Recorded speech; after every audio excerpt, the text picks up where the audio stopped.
दोस्तों, लद्दाख के जाने माने पर्यावरण कार्यकर्ता, इनोवेटर और एजुकेशन रिफॉर्मर सोनम वांगचुक को पुलिस ने गिरफ्तार कर लिया है। ये वही शख्स है जिनकी जिंदगी से प्रेरित होकर आमिर खान का फुनसुक वांगडू का किरदार लिखा गया था फिल्म 3 इडियट में। लेकिन सबसे बड़ा सवाल ये है, क्या ये गिरफ्तारी वाकई में कानून व्यवस्था बनाए रखने के लिए थी, या ये एक उदाहरण है कि असहमति की आवाज को दबाने के लिए सिस्टम पूरा जोर लगा रहा है। तो अनशन पे बैठे थे, उनमें हमारे बहुत ही वरिष्ठ नेता भी थे, तुपस्तन सेवांग जी जैसे। वो बाहर गए भी रोकने के लिए युवाओं को, मगर डर था कि उन्हीं पे अटैक ना हो जाए, उन्हें वापस आना पड़ा। इतने बेकाबू हो गए थे युवा, जैसा कहते हैं ना जेनजी का जो फ्रेंजी, वो आज लद्दाख में दिखने लगे। उनको किसी की नहीं सुनाई दे रहा था, किसी की वो नहीं सुनना चाहते थे। वो बस जान की परवाह नहीं कर रहे थे।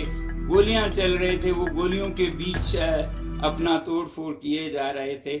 मगर मैं समझता हूँ उनकी बढ़ास को, जो 5 साल का था, मगर ये तरीका नहीं था। इस जो तरीका अपनाया उसकी मैं निंदा करता हूँ। चलो सबसे पहले फैक्ट समझते हैं। पिछले हफ्ते लद्दाख में बड़े स्तर पर विरोध प्रदर्शन हुए।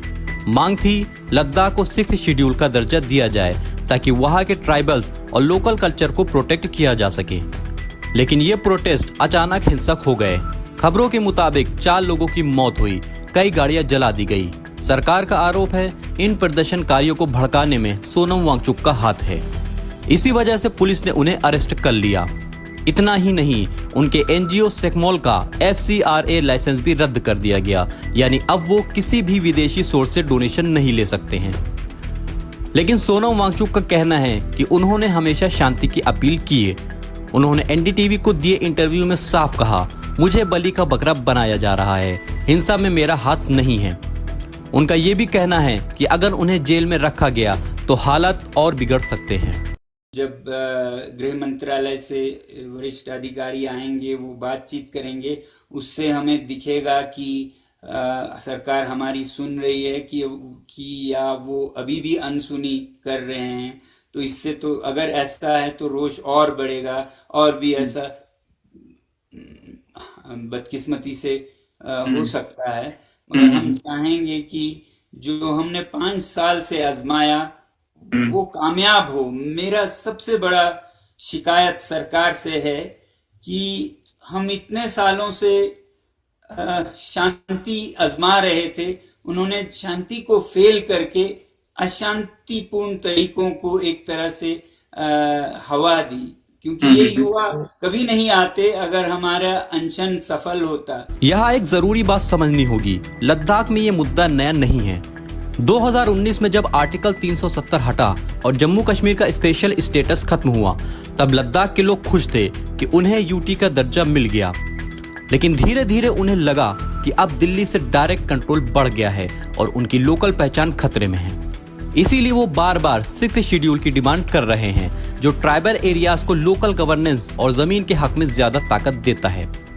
तो सवाल ये बनता है, क्या इस डिमांड को दबाने के लिए ये गिरफ्तारी की गई है? क्या ये एक मैसेज है कि सरकार से सवाल मत पूछो वरना जेल जाना पड़ेगा? दोस्तों, ये केस सिर्फ सोनम वांगचुक तक सीमित नहीं है।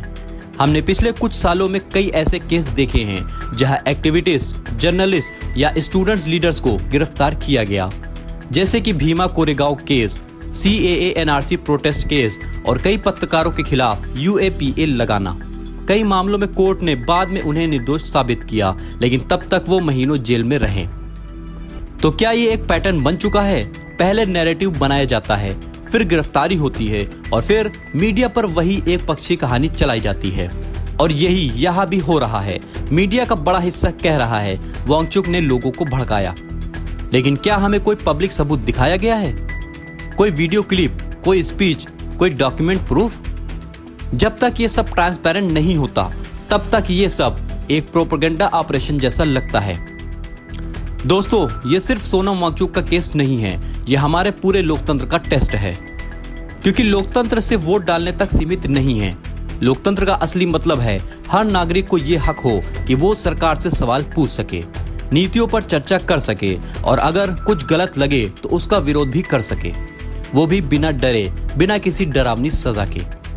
लेकिन अगर हर बार असहमति जताने पर गिरफ्तारी हो, एनजीओ के फंडिंग बंद कर दी जाए या किसी को हिंसा का मास्टरमाइंड बता दिया जाएगा, तो क्या हम सच में लोकतंत्र में रह रहे हैं या धीरे धीरे हम एक साइलेंट सोसाइटी बन रहे हैं जहां सिर्फ एक नैरेटिव को बोलने की इजाजत है? ये सवाल इसलिए भी जरूरी है क्योंकि अगर आज ये सोनम वांगचुक के साथ हो सकता है तो कल ये किसी भी आम नागरिक के साथ हो सकता है। इसलिए हमारा काम है सरकार से सवाल पूछना, सबूत कहां है, केस ट्रांसपेरेंट है या नहीं, मीडिया दोनों पक्ष दिखा रही है या सिर्फ एक ही नैरेटिव, कोर्ट में केस कितनी जल्दी सुना जाएगा। जब तक हम ये सवाल नहीं पूछेंगे तब तक ये तय नहीं कर पाएंगे कि ये सच में हिंसा रोकने की कोशिश है या फिर एक मैसेज है। चुप रहो वरना तुम्हारी भारी भी आ सकती है। छुपाया जा रहा है। एक तरफ इतनी पीड़ा इन